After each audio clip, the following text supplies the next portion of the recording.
a very warm welcome. We have over 225 guests from around 40 countries joining us today for this session talk, Design Education, What Next? Before I introduce you to our esteemed guests, please allow me to cover a few housekeeping items. Today's webinar is being recorded. We will be able to share a link to the recording later this week after the event. We aim to have an interactive session, and we invite you to ask you questions by using the Q&A button. And you can upvote any questions you find interesting to hear answered by our panel. And please use the chat button if you have any technical difficulties regarding the webinar. Without further ado, please join me in welcoming Ben, Philip, and Nadia. I'm going to hand you over to Philip, who is going to start today's conversation. Thank you. It's a great pleasure wherever you are and whatever time of the day or night it is. I see there are people logging in from Indonesia, so if they're really up in the middle of the night, Ben, myself, and Nadia have to be very good to justify you being up so early, or in the case of Ecuador and other places, up late. It's a great pleasure to do this, and I don't want us to do anything other than get on with it. Design education, what's next? So, Ben, maybe you could begin. Director and founder of the London Design Festival. Maybe you could begin. What is the one thing you would change in design education?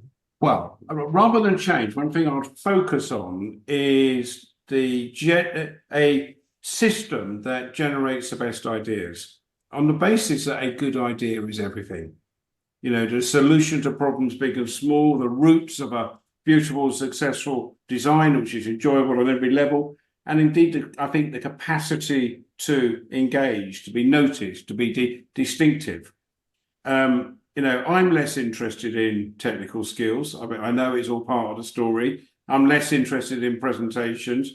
I'm less interested even in business understanding. I think the unique environment of that limited period when you're in design higher education is the opportunity to hone your ability to become really, really good at developing great ideas. Nadia?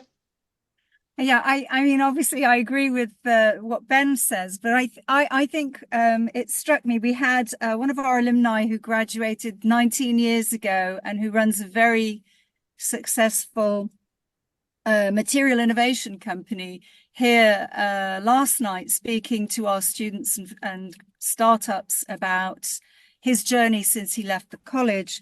And, you know, what struck me with him was that that confidence to network and ask for favors. So I think, you know, design education, we're not just adding skills, we should be adding confidence, and we should also be adding knowledge around how do you value your ideas and protect the intellectual property in them if applicable, and how do you, a little bit of knowledge about how you would realize those good ideas. So how might they be commercialized, even if it's not you yourself who intends to commercialize them, just that basic knowledge.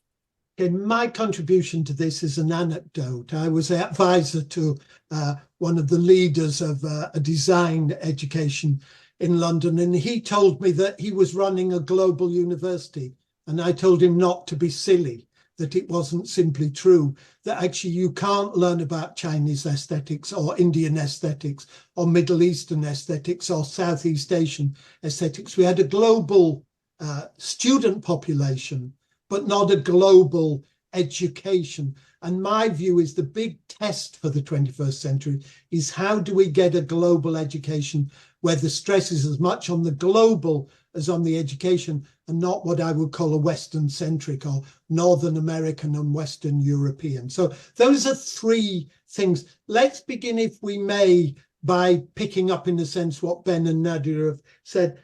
Ben, explain why, since these are people who need to go out into the world, you think, if I might put it this way, you're a good traditionalist. You think design education is its own priority, and you don't want to make it too utilitarian?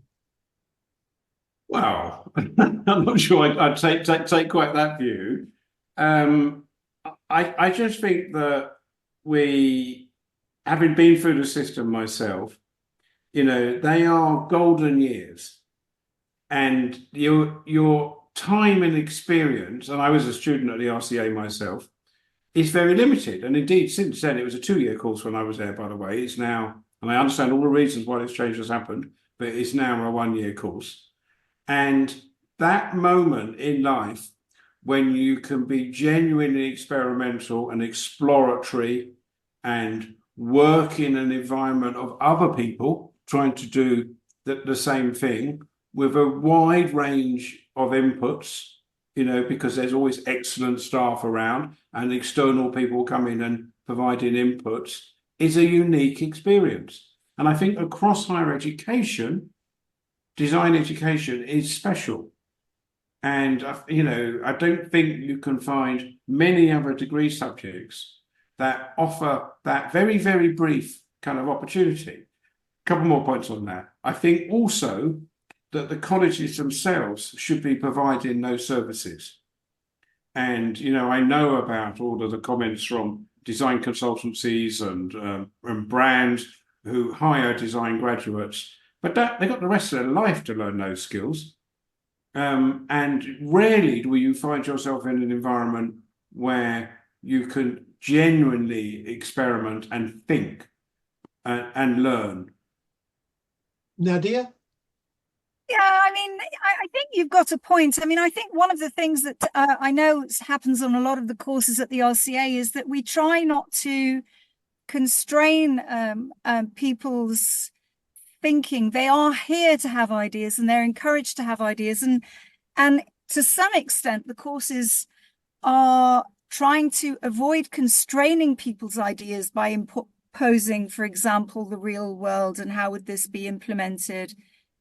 But at a certain point, I think it's useful to then apply the lens of business and say, well, if I did want to make this happen, how would I make it happen? And in those circumstances, Nadia, when should it happen? The 3rd year, before, all the way through? Because Ben and I are both old. And I'm even older than Ben. And the truth about it is the world in which the people now who leave the RCA enter is much tougher than the world that Ben and I had to enter. There are fewer jobs, there's more global competition for them. So the danger is, and of course in China, which I know well, there are many, many unemployed graduates now, partly because the skill base they need has simply not been supplied by the universities. There's a case for saying you don't want to be a jack of all trades and a master of none. And if you try and cram too much into a short education, it is hard. I quite like the idea of allowing people to, we're postgraduates. So for us, our students are that little bit older and they can take take control of some of the decisions about what they learn while they're with us, and maybe, offering them choices like, well, you could choose an elective on commercialization, or you could choose an elective on working collaboratively with industry, or you could choose, I think that might be the way to, in a way, it would allow people who have an idea about possibly what they want to do next to practice some of those skills whilst they're still learning their design craft as well. Can I give you an example? I taught, and I think it's very good for people to do this, by the way, a day a week if you can manage it, in design education. It was a huge learning curve for me, but I hope then that you can give back to the system that kind of created you. But I taught on the architecture course at the RCA for a number of years. And I'm sure many people know the crypts in architecture can be quite brutal processes. And I'll give you an example of a particularly argumentative session that we had where a student put up some work and it was all presentation. Fantastic quality presentation, but we couldn't find the idea. What was it about? and he wasn't able to articulate it to us either. The next student puts up the work, and it looked like he'd done it on a scrap of paper on the bus on the way in, but it was absolutely brilliant. And so we, inevitably, the way he talked about it was absolutely. Well, the way he talked about it, and I'm going to come on to core skills in a minute. Sure. But there was just, we identified this gem of an idea. And we were kind of at a time experimenting with, of course, because much of the design education system, you're doing stuff on your own. Despite the fact that in your working life, you're almost entirely going to be doing stuff on a collaborative basis. So we asked all of the other students to pick up the guy's idea that was on the scrap of paper and take it forward, of which they were objected to. Didn't want to do that. They said, that's his idea, that's not my idea. But we got them to do it. And interestingly, his idea didn't progress as well. Other people progressed his idea better. So it was an exercise on a number of layers. And it comes on to a point about kind of core skills. And I think, Nadia, you referred to this already, and having the ability to communicate something you've got and make it understandable to the people who are assessing you or listening to you or consuming what you've done. And I don't think our system focuses enough on those core skills. And well, one way of putting this, and all of that. One way of putting this, Ben, wouldn't it, was you could be metaphorically deaf and dumb in a university in Britain because it's all driven by written or by presentation, and we don't teach well enough. It's not communication skills, but an ability to think aloud. I'm not sure many universities teach thinking aloud as a skill. Maybe the RCA does, Nadia. Yeah, I think the RCA is probably different because our students are not sitting in lecture theatres, and their education is very much, and the ethos is very much, find a problem, have an idea, develop a solution for it, build it, test it, and do that iteratively till you've come up with something that makes sense. So as a consequence of that, I think, and they are forced to stand, some courses more than others, admittedly, but they're generally required to stand up in front of their class and, present what it is they're working on and defend the idea and be quizzed about it by their classmates and their teachers. So, but, the courses that do more of that, more of those public presentations, they come out more confident than the courses that don't, inevitably. And it's interesting, you keep coming back to the word confident. And let me just say the questions are beginning to come in. So if you begin to roll more and more questions in, those guests who are listening, we will get to them very soon. How do you build confidence, Ben, and then Nadia? I think it's innate, to be honest. And some people are naturally kind of more confident than others. But the process, Nadia, you just describing, which is core to the design education experience, should help people build their confidence. And having those basic, and I wish it was taught at school level, by the way, just kind of basic communication skills, because I think we've all experienced people coming in even at postgraduate level, unable to talk about their own project. And there's something horribly wrong in the system when you get people in the 5th year of their higher education not yet able to communicate what they're doing. So I think it's a nurturing exercise, but I think there's some nature in it as well. Can I ask both of you, and I'm thinking about this too, who should do the teaching? The old way of doing this was in art schools. It was mostly practitioners who did the teaching. It's become much more professionalized now. Do you think we should go back? Let me put it rhetorically. You should only be able to teach in a design school if you've run a successful business for 5 years, Ben. Ben, I think to you. Ben, You want me to answer that one, Dee? I want Well, both of you I mean, to answer it. I don't want to be cast entirely as a traditionalist in this conversation, but I think there is a satisfaction from the existing student cohort to be engaging with and taught by the best practitioners of their time. And I think that there isn't enough people who've come out of the system who feed back to it. And I think it's a responsibility of the best practitioners who've been created by the system to give something back. But I think there is a balance. Oops, sorry, my mobile phone's ringing. Terribly sorry, it's gone. But I think there is a balance between those type of teachers and professional academics who are, engaging on a full-time basis. I mean, I'd like to see a design school which is more fluid, more challenging, more provocative even. And I think to have that, you need quite a range of inputs. Nadia? Yeah, I think you need both. I mean, I think it's really great. And I'm not teaching a sort of a master's course at the RCA. I work with graduates and students who want to start businesses. And, we bring in a lot of experts and my team as well. And some of us we've done it. And so we're talking about what we've done. And some of us are very interested in reading the latest theory and the latest knowledge and sharing that knowledge and exposing people to the new ideas. And so I think it's great having that combination of both, really. But I think also, so if I could just add to that, Sure.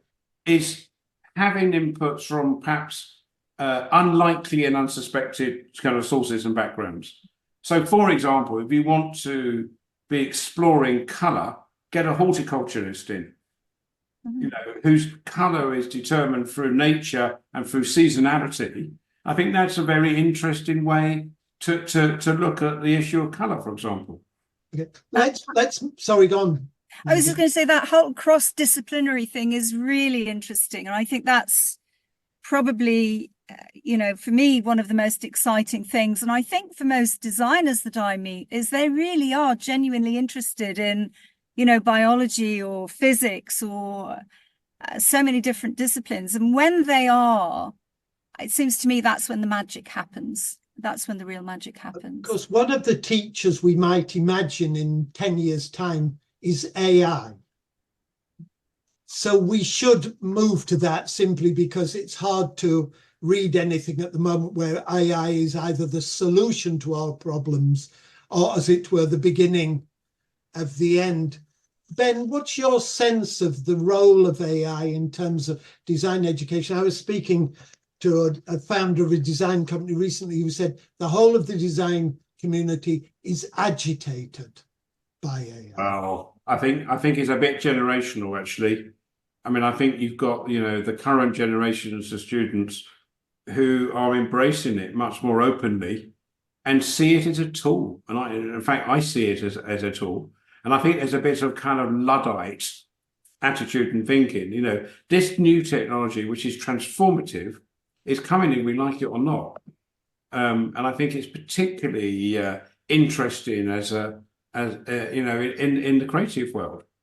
So I think we really should be embracing this and seeing this as another opportunity to take forward, creative expression. And we don't know where it's going. We're on a beginning of a long journey. Do you think, Nadia, as somebody you're right, you teach graduates, that AI suggests that the future belongs to engineers, not to designers? No, I think, in the end, smart people will get, I like what Ben described it as a tool, because I think smart people will use AI to do smart things and to grow their ideas and develop their ideas. And I think less smart people, it will narrow their knowledge. And I think it's a bit like a Google search engine. You start typing your search term in, and before you finish typing, it's already decided what you're asking and come up with some answers. So it's almost narrowing your field of vision. And I think there's a risk with AI, if someone not very bright uses it in the wrong way, that it's not going to give them anything great. It's going to come up with mediocrity. Whereas I know some incredibly bright designers who are thrilled by what AI can help them do. So, and I'd be interested to hear what you think, Philip, on AI and what from your journeys. Well, it's perfectly clear that AI is transforming all elements of life, and the AI in China is a huge kind of possibility. The big question for me and for some of my graphic design friends now is AI going to actually displace graphic design? Not other kinds of design, but graphic design. The second thing about AI, it's largely English language and Anglo-American driven. So I decided to put something about design education in the future in ChatGPT, and all it comes up with is British and American models. And of course, most of ChatGPT goes on in English. So I think there are issues as well in globalizing. And of course, other parts of the world now are developing alternatives to GPT. But the big question is, should you teach it? And I think, Nadia, do you think it should be taught, just as much as commercializing your product should be taught? Actually, AI should be taught as a module. I think, in a good school, you don't not teach things. You really allow people to explore, and you encourage them to learn and look at all the new technologies that are on the horizon and embrace them. Because who are we as educators to know, as we started by saying, we're all of a certain age, and the future is for the people ahead of us, and they're going to build that future. So absolutely, I think it has to be embraced. And at the RCA, I know there are students working with AI. There are also staff researchers doing a lot of work with AI as well, AI and design. So, I want to bring in a couple of questions that are on my screen, only because they're related to what we're talking about. Somebody asks whether, if you could boil down to one primary skill, the skill that a lecturer or a tutor in design education ought to have, what is it? Nadia and then Ben. The one skill. I think an ability to engage a student and get the student to deliver in a way where the student can listen. Okay. Ben? Oh, no, I would go for, to help them help themselves.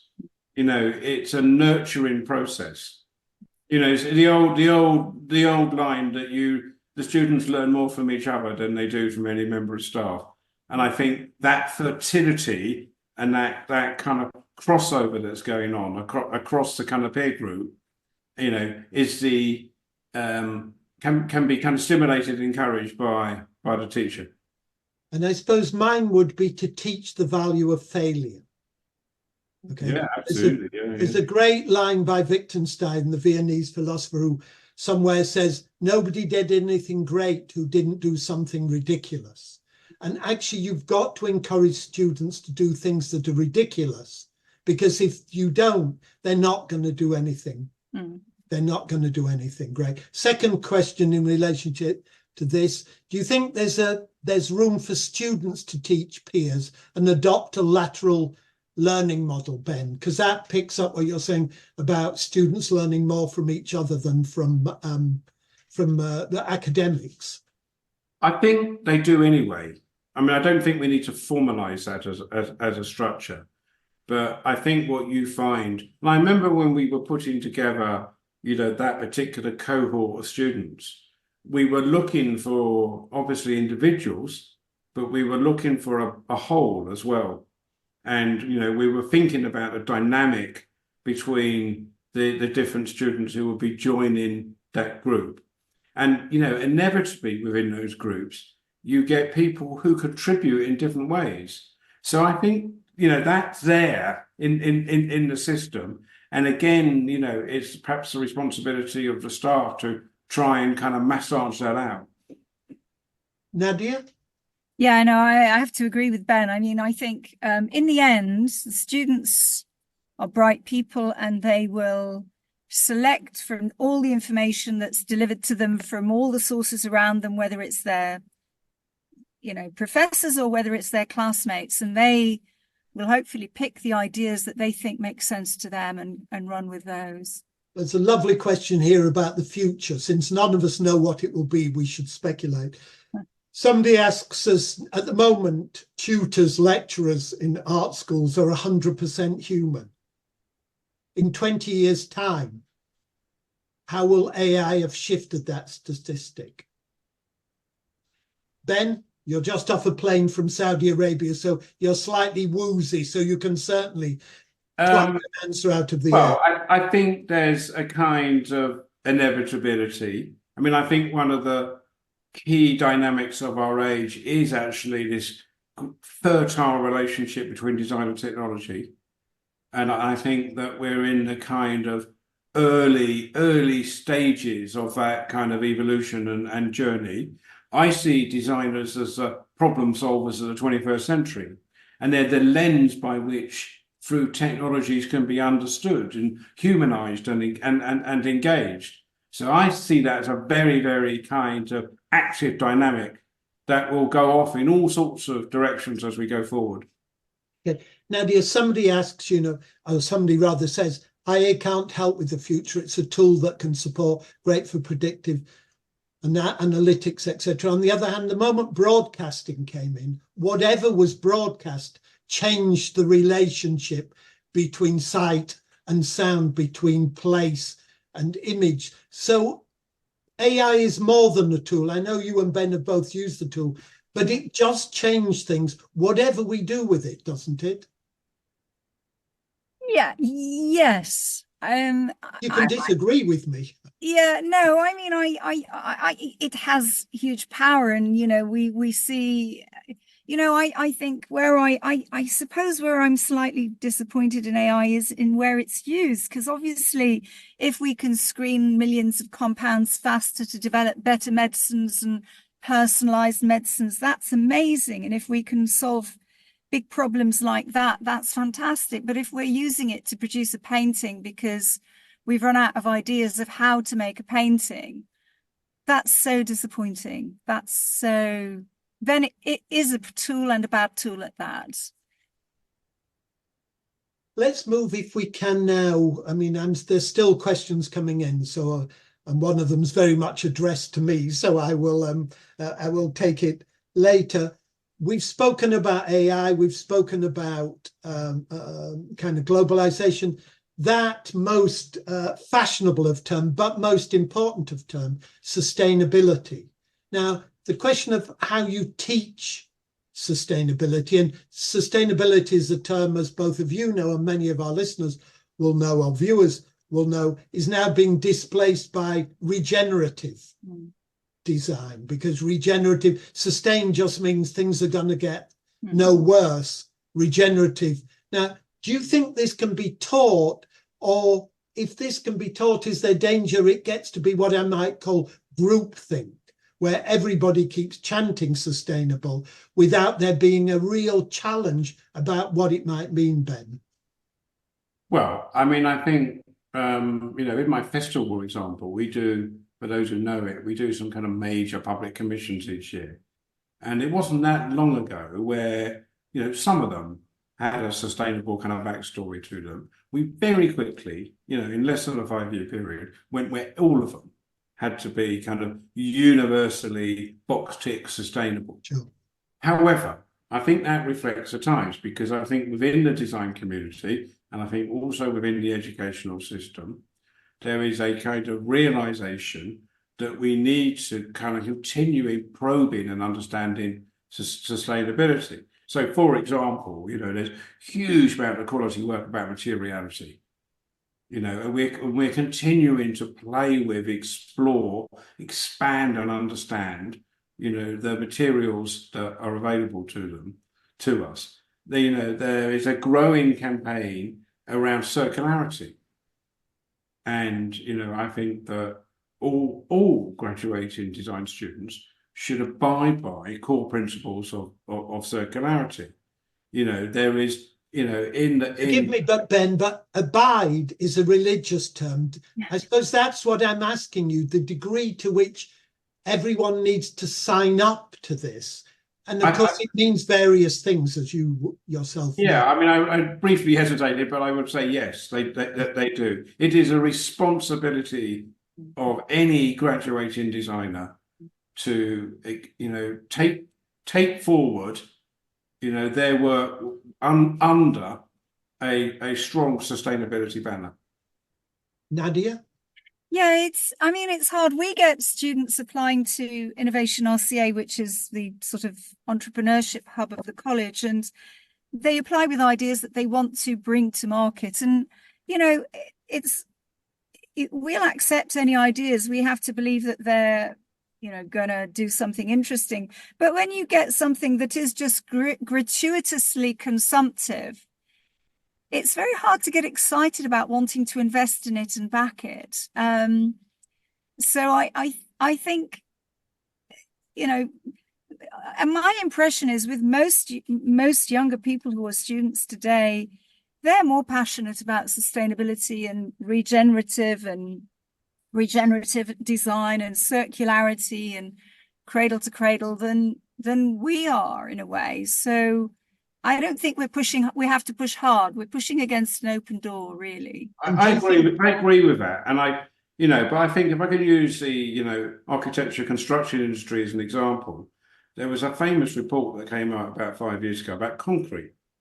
Now, concrete is the material of construction and architecture. And I don't think it's going away. But the response of that has been for development in regenerative concrete. Genuinely sustainable concrete products. And we're on the brink, therefore, of a kind of revolution brought about by an attitudinal change. And that's really interesting. And I do think it also is generational again as well. Our generation is angsty about it, casting around looking for ideas.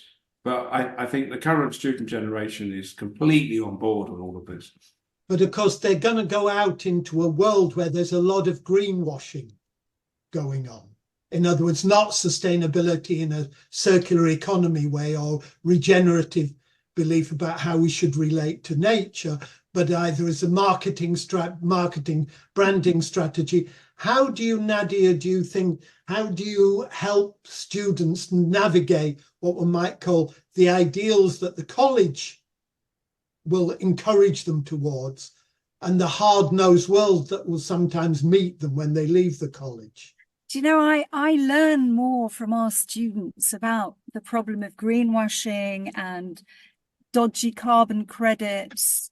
And I learn more about that from our students than I do from reading the newspapers and having an interest in these subjects. So actually, we're actually currently at the moment at the college running, it's a Sustainable Markets Initiative Terracotta Design Lab Challenge. Very, very long title, but what it is, it's a sustainability challenge where students have applied with ideas and they're competing against students in the US and India, and some of them will win prizes to implement their ideas. And I think we had to shortlist 140 odd, 150 odd student applications a couple of weeks ago. And there were students looking at solutions for how do you really make it that a carbon credit is a genuine carbon credit, and how coming up with really innovative ideas. So they're ahead of us on all of this. Well, in a way, that's interesting, Nadia, because it suggests not that students learn more, as Ben said quite rightly, that they do from their peers than from their tutors, but the tutors need tutoring. Do you think that's a fair comment? Actually, the tutors really need, people of a certain generation are having to learn it. The ones of a younger generation are often imbibing it. We've got a question here from somebody who says, how big do you think a role will regenerative design and circular economy play in design education? Will it become like communication, what we might call a core skill, or should it, Ben? Well, if you, I don't know if people are aware of the Ellen MacArthur Foundation. Ellen Okay. MacArthur, of course, is the, the youngest round the world yachtswoman. And her foundation is dedicated to circularity. Yeah. And she's working with global brands, she's working with educational institutions, she's working with anyone who will listen to what she's saying. And I think that's very kind of illustrative of the direction it's going.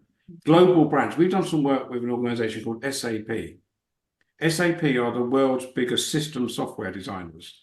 And what that means is basically anything you've bought, they've got their sticky fingers on it in terms of the kind of process. And, they have sufficient traction to, engineer a global campaign to get the design community, as I was saying earlier, to fully subscribe to some of those core principles in partnership with the Ellen MacArthur Foundation. So I think there's some major momentum behind this. And, yes, there will be some who resist, but that's the way it's going. But do you think the ones who won't resist are because they see the economic opportunity in it? Nadia? I think in the end, any idea, you've got to find a way for it to be realistic, grounded in realism. So it may take a long time for it to be implemented, and it may be a gradual implementation. But I have no doubt that it's these sustainable ideas and these regenerative design ideas are going to be the ideas that get implemented and adopted. It's not going to happen overnight, but it is already happening. Talking, for example, about a company like SAP and all these huge digital giants, and we're all very, very dependent on computers. And, what sits behind these computers is massive servers that have to be kept cool. And there are finite, they use metals like that have thermal properties to keep these things cool. There are only finite resources of copper and aluminium in the world. And so, we've got a graduate of ours who, when he was a student, started looking at taking the waste from the paper pulp industry, which is like sawdust, and turning it into something with the thermal properties that could one day replace copper. He's been working on it for 10 years, so it's been a hard slog, but it will happen for sure. So these things are coming, and it's just going to take time. Now, this picks up another question, which is a very big question, which is somebody says there's a tension between what one might call human-centric values, empathy, long-term lasting effect, and desirability and marketability. Is there such a distinction? In other words, this questioner is asking, how do you embed human centricity into a design education where a lot of these people have come a very long way to pay a very large amount of money to get a job that they think, that they do need. And this job will often be not about human-centric, long-lasting value, but will be a marketability. How do you resolve that contradiction, Ben, or that paradox? I don't think it needs resolving. I mean, I think, it is there, and that tension is fertile. And sometimes the pendulum swings one way or other. It depends on the project and the consortium of partners that you might be working with to delivery, and there's a plethora of outcomes and solutions. They're all legitimate in that sense. Yeah, but some are more powerful than others, to misquote George Orwell. Well, then I come back to my earlier point. The good ones have got a great idea at the heart of them. Okay, all right. Nadia? Yeah, I love the idea that there is a pendulum, and sometimes, we all sometimes get in the car and drive when we should really get on the train, but, ultimately more and more we're getting on the train. So I think, sometimes there's a pendulum, but I love that analogy, actually. Yeah. Somebody's come back to this question that you two danced around, and I have a view on it too. How dare you? That's right. This issue of the degree to which in 10, 20 years, tutors and lecturers will not necessarily be human. You go on, Nadia. yes, you can do online learning and it can work well, but I think it works best when it's interspersed with human face-to-face interaction. But what about AI interaction, which Yeah, is in well, its way a face-to-face interaction? yeah, but no, for me, I don't want to speak to an avatar. Maybe it's my age, but I'd like sometime it can be an avatar some of the time, but I'd like to feel also that sometime it's flesh and blood. But will you be able to tell the difference, Nadia? That's the key. Yeah, human beings make mistakes, and that's what makes them human. And sometimes it's the serendipitous mistakes. We wouldn't have penicillin had that chap not left the petri dish on the desk, and it, penicillin grew on it. So, yeah. So, Philip, listen, I'm an eternal optimist, and I just think we just jump in the deep end, and off we go on another journey with kind of multiple crossovers and twists and turns on that journey. And that I think is the great opportunity of what we're talking about. Do you think, and this is another question, and I'm trying to get the questions in, A, because they're interesting, and B, because it makes it genuinely globally interactive. Do you think that AI could ever generate the kind of diversity that 30 designers in a room could generate? In other words, is the danger of AI that it's down the motorway, but all the other roads, it's not going to go down? Well, if you talk to the technologists, and I kind of don't doubt them, we are moving into another phase of AI, which is much more intuitive. And, it will have that breadth and depth and that individualism that, so for example, if I put in, design me a building by Zaha Hadid, the version I'll get is a kind of almost a kind of cartoon version of Zaha Hadid. But, again, the technologists will say that will change. And, we will be in a world where you'll get a better version of Zaha Hadid. Now, that doesn't replace the uniqueness of Zaha Hadid, but it's another kind of layer, in the universe of design going forward. Nadia? Yeah. I mean, it can do amazing things. It will do amazing things, but there will still be some great ideas that come from the human mind, not the computer, and not from AI. Okay, I want to move, if we can now, we've got about 15 minutes left, to a very difficult and important issue, which is ethics and design. We've just got a question in saying that people don't come to university with the ideas of sustainability by themselves, but their ideas are formed, at least in part, by the generation that has come before them, and that's you, meaning us. So it's an interesting question. Is sustainability part of the ethics of design of the future? And who decides what is ethical? What is ethical in northeastern China will be different from the ethics in metropolitan London. Ben?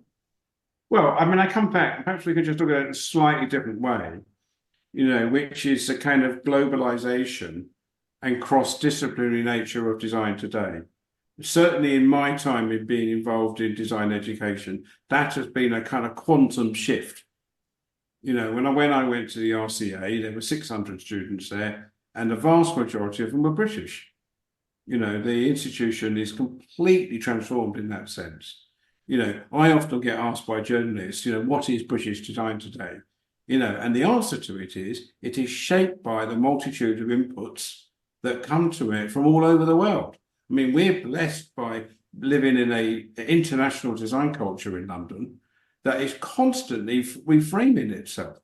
And it brings with it all that contextualization from all these different parts of the world, including those ethics. And I think you as an individual, as a creative person, need to make your own discernible decisions about what is important to you and what those values are. Nadia? Yes, I agree. All you can do is do what you believe to be the right thing. And what you believe to be the right thing in one culture may be slightly different from what it is in another. But if you're, forgive me, but if you're taught by people who know nothing about Indian, Southeast Asian Chinese design and ethics. The power of the tutor must not be underestimated. You know, I'm examining a PhD in 4 weeks, and I know where the power lies in that. So it isn't that we can just be capacious because some matter more than others. For instance, you know, I found out quite recently that the person who designed the first Olivetti computer was a Chinese guy called Mario Chu in Milan.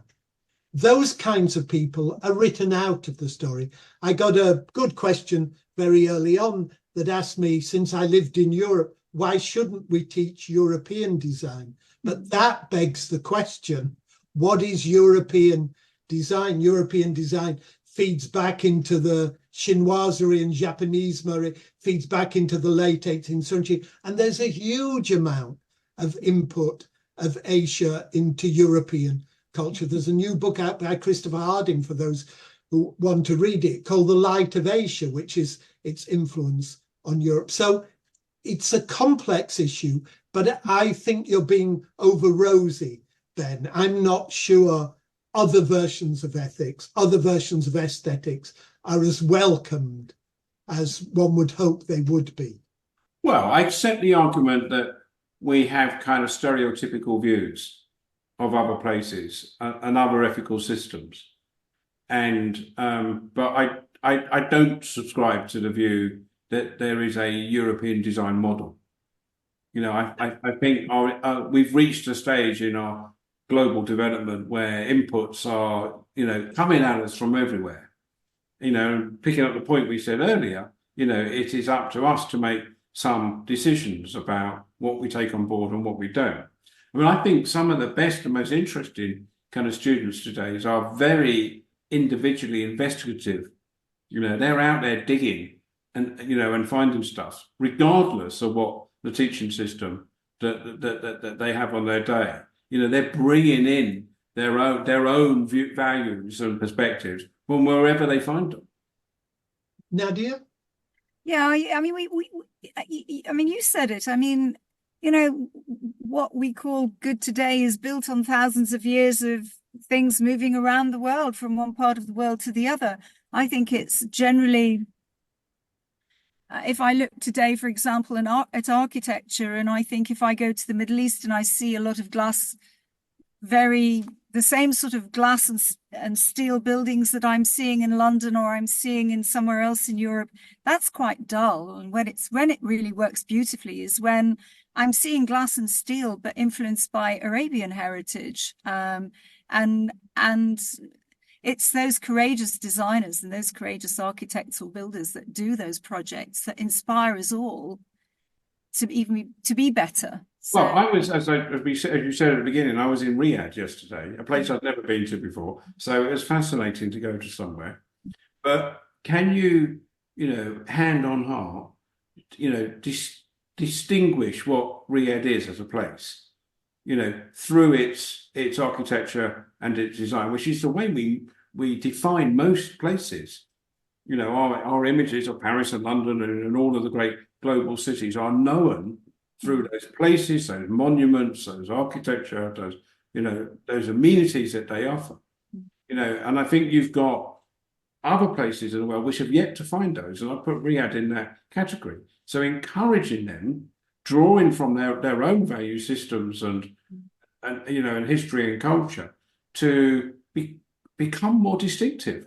You know, and own that identity. You know, but this is difficult because the director of the Venice Art Biennale this year is from Brazil, but he was educated in California, and actually he speaks that lots of Middle Eastern, Chinese, Indian students come here and are taught a kind of European, let's use it stereotypically, a European account. Then they go back and they build European style, the glass and metal that Nadia was just talking about. So the truth is, don't we need to move some of the students who were born in Europe to be educated outside Europe? Isn't that one of the ethical things that design ought to do, Ben?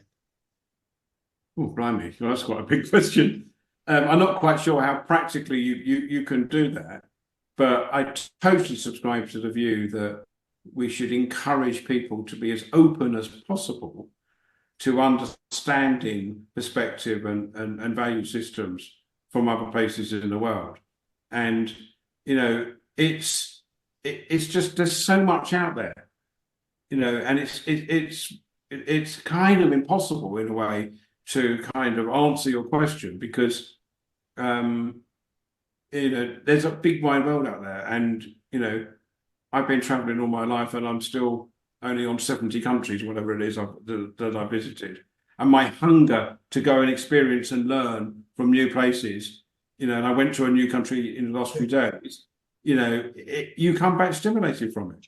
No, but you know, I'll be in Latvia in 10 days, and 20% of Latvians, largely the better educated, left Latvia when it joined the EU, which is catastrophic for the country. And of course, art schools in Western Europe, particularly in London, are very happy to embrace all these people, but the consequences back home, Nadia, really can be quite damaging. I mean, of course, we love to welcome people from overseas because it enriches, you know, the fact that we rejoice at the RCA in the fact that we have 68, I think, nationalities in our students. So that means our students get this really, really rich experience. Our teachers get really, really great experience. But of course, it's great that you want to send people back better equipped to do good things in their homelands if you can. But, you know, that's a really big question. But the other hand, I mean, Philip, you know this very well because of your knowledge and experience of China. You know, the biggest single cohort of students in the UK design system is Chinese. You know, so we must have educated tens of thousands, if not hundreds of thousands now, over the last 2 decades, say, of Chinese students. Almost all have gone back to China to practice as designers. Meanwhile, there's this parallel universe, which is the biggest domestic market in the world, and a design culture which is almost completely invisible to us in the West. You know, and there is, we talked before about China's going from made in China to designed in China back to made in China, and there is this fantastically vibrant design culture that, even though it's had input at a key point in someone's formative education, that is quite inward looking, and they're doing it for themselves because of the vastness of the marketplace of Chinese consumers, you know. And ditto with India. We're coming towards the end. Somebody's asked an interesting question. We very much stayed inside universities on design education. Do you think there ought to be design thinking practice in early primary education from 5 to 11? Nadia? Yes, I think you should. Design plays to the strengths of some children, and giving them the opportunity to do those things and experience that knowledge would be hugely confidence building and inspirational. So yes. Ben? Yes, I mean, our once great leader, Tony Blair, in his institute, produced a paper about the future of education in the UK. Now, it's worth noting for the international people on this call that we've managed to squeeze creative education out of primary and secondary education, and it's disastrous for us. You know, and I come back to my point earlier. I'm just looking at a bit of paper on my desk that's got them listed. But the Blair Institute came up with an idea of the 4 C's, and I'm not going to remember them all. You know, but you know, collaborative, creative, and you know, and 2 others. And they make absolute sense as core skills that everyone coming through the education system should have, whatever discipline that they go into, in any sector of any economy. You know, and we're just educating young people in the wrong way. I want to ask you, which will look like a knight's move of a question to speak the language of chess, which is, I can think of several major designers who were never educated in design. You know, I can think of major artists who never studied art, and major novelists who studied art. Is design education really necessary, Nadia? Of course, there are going to be people who design great things without it, but I think, yes, I think design education opens up the world to you. Ben? I think you're exaggerating the point, Philip. You know, I know the UK design team reasonably well, and I know some as well, but there aren't many of them. In fact, many of the best designers have been very well educated in our design education system, and I think that will continue to be the case. Okay, one last question, if I may, which I hope this is accurate. The University of the Arts London last week posted this: we're embedding climate, social and racial justice into the curriculum by 2025. Our questioner says this is, and encouraging people to take action, this is not education, it's social engineering. And it's an interesting question. What is the role of a university in these larger political, social questions? They're not, to use an old language, these are not Leninist institutions who are a vanguard leading the political change to the future, Nadia, or are they? No, I think, you know, we want to attract curious people, and we want to help them be more curious, find answers and continue to be curious. So I don't think we want to be too much controlling that. That's not what we're, certainly at postgraduate level. We are attracting curious people, and we want to encourage them to ask questions and find solutions to those questions. And the solutions may not be ones the university likes. Totally, absolutely. But there is a danger that the university will punish the questions that are answered in ways that aren't acceptable to it. Not in an art and design college. I mean, right. I shall believe that warm comment. Ben? Yeah, I don't think the institution should be too prescriptive. But on the other hand, you know, picking up what you said, Nadia, you know, it needs to be opening up people's minds. You know, what do we want them to be when they come out? We want them to be tenacious, you know, and honestly, that is one of the great skills to have, by the way. You believe in something, you've got to get it over the line, and you've got to be really bloody tenacious to do it. You know, imaginative, entrepreneurial, individualistic, investigative. You know, it's such an incredible array of skills that we're trying to build in individuals. And you know, I would say this, wouldn't I? But it is a wonderful education experience. And I enjoyed my 5 years. It was wonderful. And I think you should go into this experience with a totally open mind and try and get whatever you want out of it. And by the way, if you don't end up practicing as a designer when you come out the other side, no problem with that whatsoever. Because I think you've been given, you know, a range of inputs and skill sets that you can apply to a multitude of different directions. I think on that heroic note, we should come to an end. Thank you very much, obviously, to Ben and Nadia. Thank you very much to the questioners who kept flooding in. And this is, as far as I understand it, going to be posted on YouTube for our sins. So every misstep that Nadia, Ben and myself took will be there for eternity. So let me thank everybody very much. Some will be going to bed now and some going out into the early morning air. Thank you very much. And from Philip Dodd, Ben Evans and Nadia Danhash, bye.